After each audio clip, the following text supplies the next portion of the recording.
माननीय देवेंद्र फडणवीस साहेब 12 ऑक्टोबर 2025 महाराष्ट्राचे मुख्यमंत्री, देशाचे पंतप्रधान, गृहमंत्री, राष्ट्रपती या सर्वांना, सामान्य कार्यकर्ते यांना माझं जे ज्ञान आहे, जी काही माझी अक्कल आहे, जे नॉलेज आहे, जी मला प्रेरणा होते देशहितासाठी, समाजहितासाठी, कोणाच्या व्यक्तिविरुद्ध नाही, ती मी इनपुट्स त्यावेळेस त्या नेत्यांना, पक्ष राजकारण नाही, ते दिलेले आहेत. सामान्य माणसांना पण दिलेले आहेत. मला स्वतःला येणारे धोके पण मी सांगितलेले आहेत लोकांना. माझ्या बायकोला पण मी सांगितलेलं आहे. त्याच्यामुळे आता मी आजपासून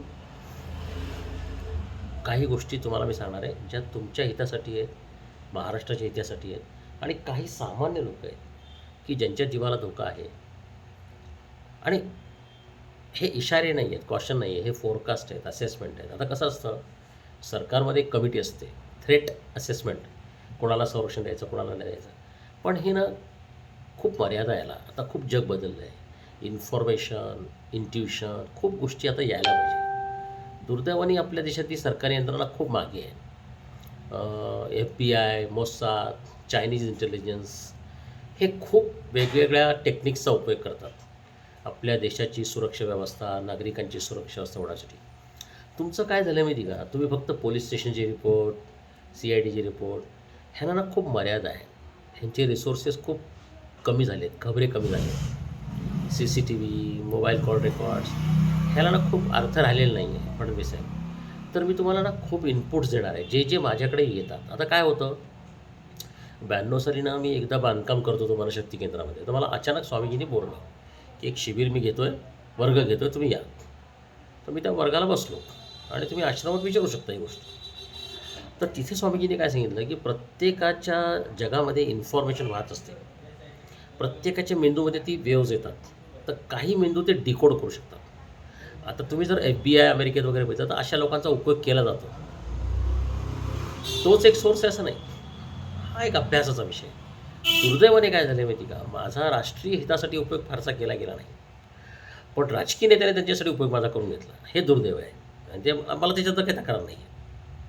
त्यांनी मला वापरून फेकून दिलं, हा हा त्यांच्या ट्रॅजेडीचा भाग आहे. पण मुद्दा आता असा आहे ना, आता परिस्थिती खूप वेगवान झाली आणि बदललेली आहे आणि तुम्हाला एवढं नियंत्रण येणार नाही. तुम्ही जेव्हा बसता, तुमच्या आसपासचे लोक तुम्हाला काय सांगतात, त्यांना किती इन्फॉर्मेशन ॲक्सेस आहे, प्रोसेसिंग कसं होतं, इंटेलिजन्स कसं होतं. आज इस्रायलवर पण जेव्हा हल्ला झाला हमासचा, तर ते चकले सगळं असूनसुद्धा, बरोबर आहे. त्यांनी नंतर हिशोब केला तो भाग वेगळा. थोडक्यात काय ना फडणवीस साहेब, मी तुम्हाला आता ज्यांच्याबद्दल, आणि असं नाही, समाजाबद्दल, देशाबद्दल, घडणाऱ्या घटनांबद्दल, संभाव्यता. आता बघा 26/11चा जो हल्ला आहे ना, मला तारीख सांगता नाही आली, पण 3 नोव्हेंबर 2008ला मी राष्ट्रपतींना सांगितलं होतं जेवणाच्या वेळेस रात्री डिनरला की असा हल्ला मुंबईवर होणार आहे. मला लोकेशन नाही सांगता येणार. मुंबईचा स्फोट होणार आहे, बॉम्बस्फोट, हे स्वामीजींनी तारीखवार सांगितलेलं आहे. तर आम्ही त्या परंपरेतले लोक आहोत, सायंटिफिक थिंकिंगमध्ये लोक आहोत.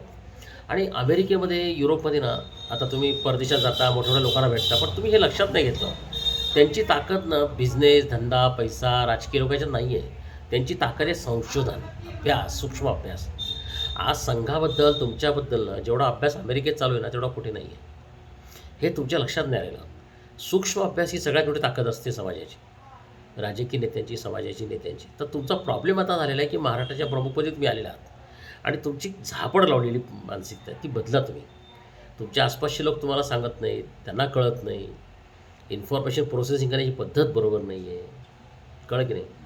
आणि त्यामुळे मग काय होतं, थातूरमातूर गोष्टी तुम्ही करत राहता आणि मग दररोजची सगळी कटकटी, कधी निलेश घायगुळे, ह्यात तुम्ही अडकून पडता. तुम्हाला शांतता मिळत नाही.